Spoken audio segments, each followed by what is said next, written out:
Here's what I see as the biggest problem for nice people. Are you nice? Are you trying to serve others, servicing others, help others in any way? Probably at some point in your childhood, you felt not really safe. So what you did is you start to look for safety. You start to look for ways to be safe. And that could be emotionally safe. That could be physically safe. That could be not energetically safe, not in the intense stress or intense energies of others.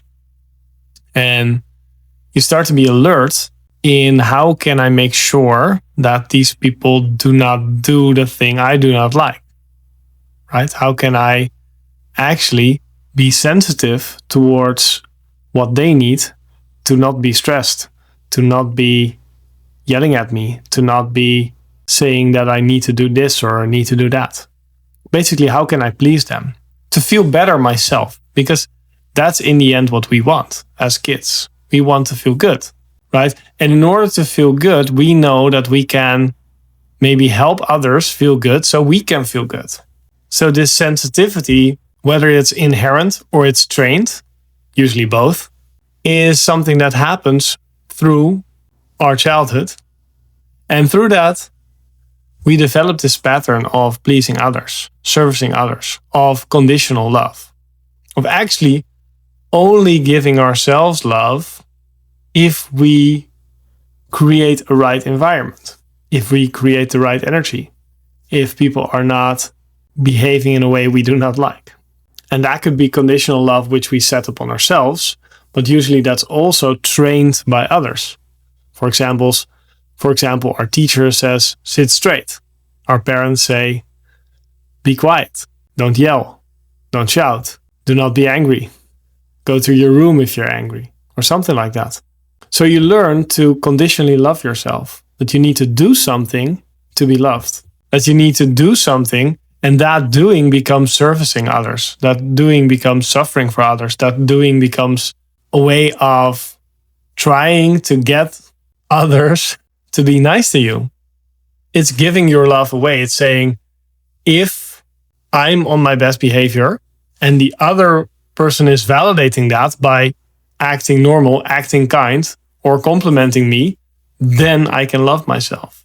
This is a pattern that many of us have trained ourselves in, and have been trained in by others. Please me and you're a good girl. Please me and you're a good boy. Please me and you're allowed to stay. Please me and I don't make an argument. Whether that's in our relationships, with our parents, with our teachers, with our church.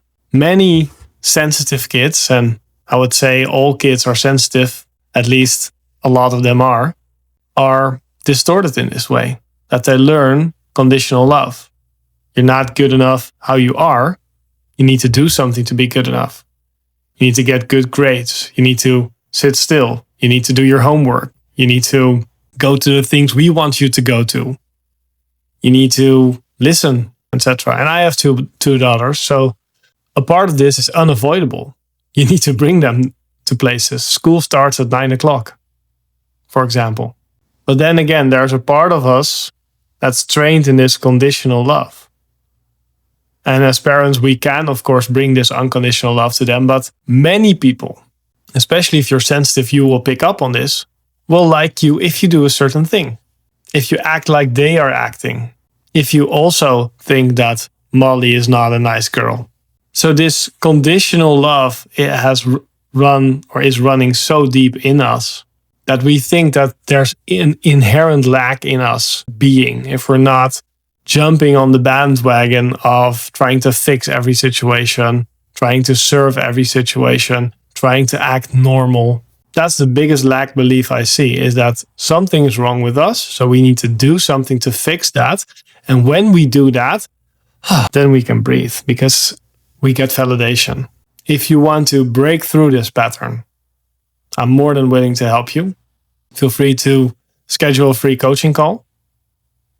Or if you're doubting on the spiritual path, but you're doubting whether you're on the right path, definitely look at my free email course below. Much love to you. Bye.